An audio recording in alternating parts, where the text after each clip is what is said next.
Welcome to Daily English Learning. I am Sophia. And I am Ethan. Today's topic has saved me a lot of money Really? How? because I finally learned how to return things I did not want. Before that, what did you do?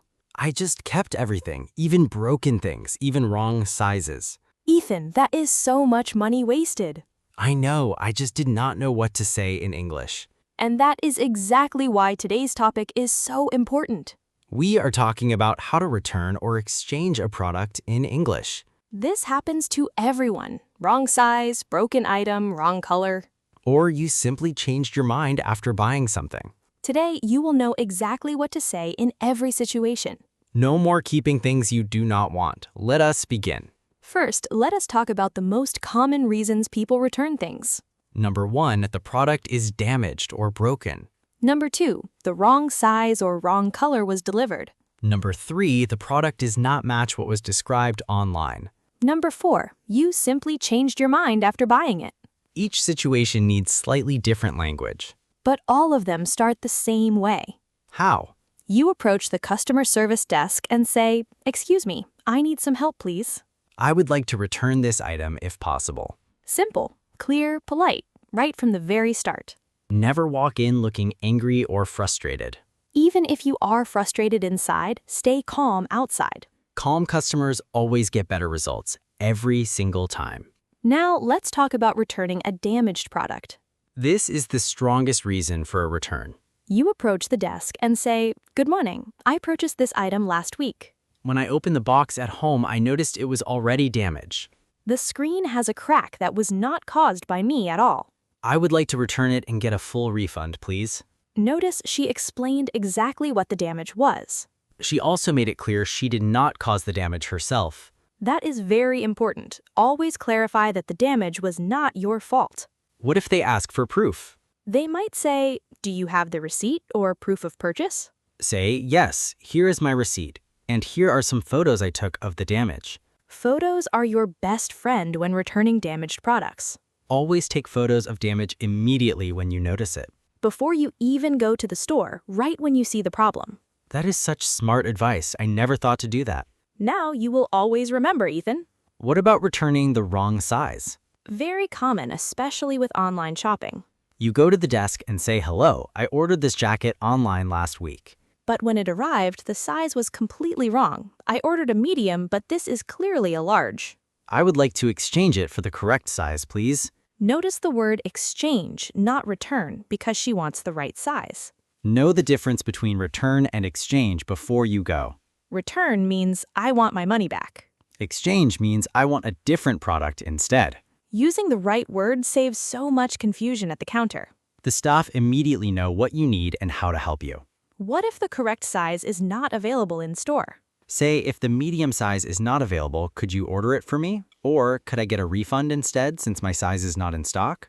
Always give them two options. It makes the conversation smoother, always. Now, what about returning something you simply changed your mind about? This is the trickiest situation, honestly. Because shops are not always required to accept these returns. Really, I did not know that. Yes, it depends on the store's return policy. So what do you say in this situation? Approach politely and say, "Hello, I bought this dress 3 days ago. I haven't worn it and it still has all the original tags on it. I would like to return it if possible. Here is my receipt." Then wait for their response. Do not make demands. If they say yes, wonderful. If they say no, ask about alternatives. Like what? Say, "I understand. Would store credit be possible instead of a refund?" Store credit means they give you the value to spend in their shop. Not cash back, but still useful if you shop there regularly. That's a great alternative I never thought about before. Always explore every option before accepting a flat no. Now let's do a full real-life conversation together. Yes, I'll be the customer service staff. You be the customer. Perfect. Let's begin. Good morning. Welcome to customer service. How can I help you today? Good morning. I purchased this blender from your store last week. When I used it for the first time yesterday, it stopped working completely. I'm sorry to hear that. Do you have your receipt with you? Yes, I do. Here is my receipt, and here are some photos I took of the problem. Thank you. Could I take a look at the product, please? Of course. Here it is. Still in the original box with all the accessories. I can see the issue. This does appear to be a manufacturing defect. Yes, it was not working from the very first use. Would you prefer a full refund or an exchange for the same product? I would like an exchange, please. I still want the blender. Of course, let me get a replacement from our stock right away. Thank you so much. I really appreciate your help today. You are very welcome. I'm sorry for the inconvenience caused. No worries at all. These things happen. Thank you again. And scene. That was handled so beautifully, Sophia. Did you notice she had her receipt ready immediately? She brought photos of the problem. Very smart move. She kept the product in the original box with all accessories. And she was polite and patient throughout the whole process. That combination gets results every single time without fail. Now, what if the staff member says, sorry, we cannot accept this return? This happens sometimes, and most people just give up at that point, but there are still things you can do. First, ask calmly, could you explain why the return is not possible? Understanding their reason helps you respond correctly. If they say it's outside the return window, say, I understand. However, the product was clearly defective from the beginning. Could I speak with a manager about this, please? Asking for a manager is not rude. It's your right as a customer. Most times, a manager will find a solution that the staff could not offer. Has that worked for you before, Sophia? Every single time I have asked politely. Every single time. I'm going to remember that. Ask for a manager calmly and politely. Calmly is the key word there. Always calmly. What about returning online purchases? More and more people shop online now, so this is very important. The process is slightly different from returning in a store. You usually start by contacting customer service online or by phone. Say, hello, I recently placed an order on your website. My order number is AB12345. I received a damaged item and I would like to initiate a return, please. Always have your order number ready before you contact them. It speeds up the whole process significantly. They might say, we'll send you a return label by email. Say, thank you. How long will it take to receive my refund after you receive the item? Always ask about the refund timeline so you know what to expect. And always track your return shipment after you send it back. Say, could you confirm the return address and the tracking details, please? Never send a return without tracking. You need proof it was received. Without proof, no refund. Always track your returns, always.